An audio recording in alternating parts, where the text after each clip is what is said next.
hanya ke sana aja gitu. Atau ke sana saja gitu ya. Nah ini seberapa besar indeks dari pengarah itu gitu ya, dari indeksnya itu.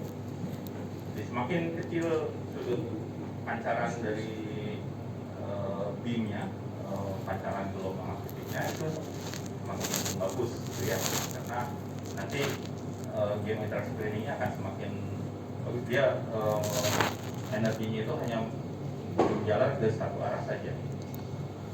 Dan nanti kaitannya juga dengan hasil pengukuran kedalaman kita akan jauh lebih teliti kalau sudut pancarannya jauh lebih kecil gitu ya.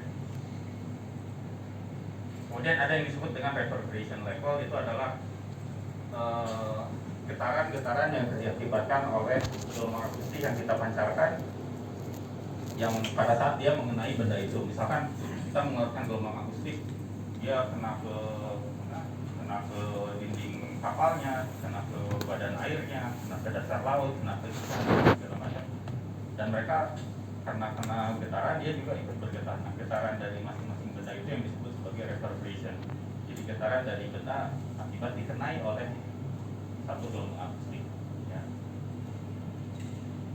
Itu yang disebut dengan reverberation level.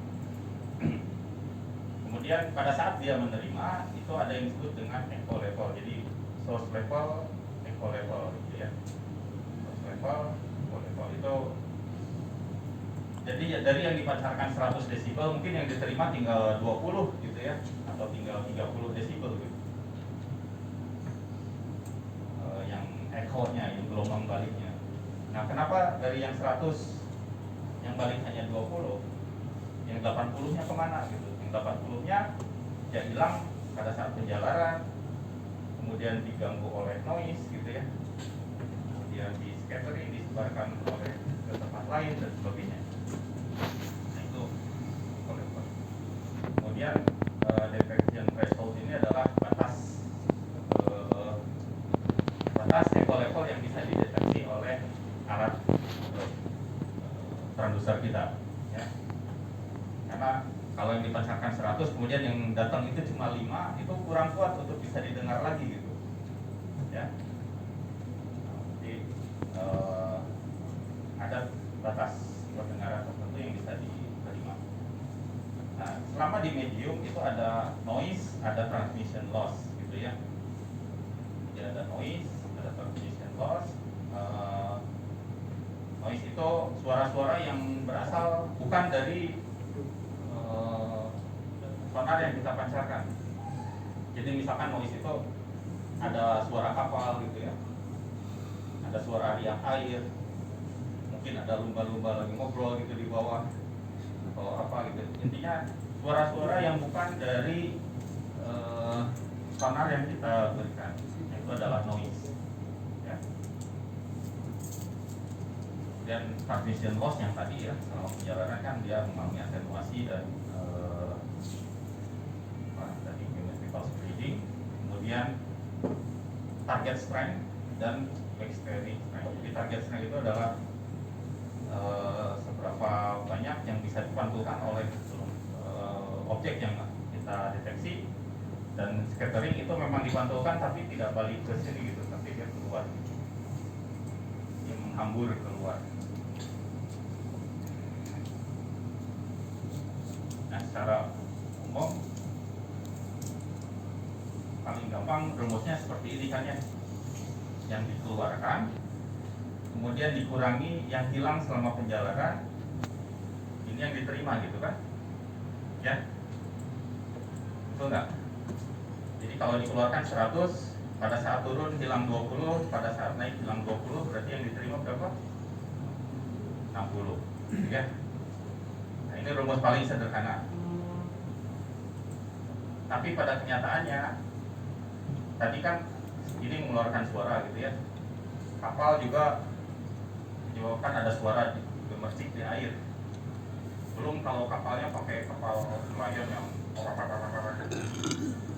suaranya keras sekali, ada suara baling-balingnya juga di belakang. Nah, itu noise itu yang bisa menambahkan gelombang akustik yang diterima, ya, mengganggu sinyal hasil pantulan ini. Ya, Nah, itu yang disebut dengan noise tadi. Kemudian tadi ada reverberation level. Jadi pada saat benda ini dikenai gelombang akustik, dia juga membuat suara sendiri gitu, getaran sendiri. Nah, itu juga ada noise, jadi noise juga gitu. Ya, tapi namanya reverberation level. Reverberation. Nah, itu jadi kalau tanpa gangguan-gangguan ya seperti ini rumusnya. Tapi kalau mau ada gangguan-gangguan, ya, tapi yang noise, kemudian yang backscatter, yang reflection threshold dan noise segala macam, itu sebetulnya akan masuk di persamaan tadi. Nah, kalau clear betul-betul tidak ada noise, tidak ada reverberation, ya seperti ini. Tapi intinya yang kita bisa terima ini ditambah tadi yang macam-macam lagi. Nah, itu yang harus kita hilangkan dulu.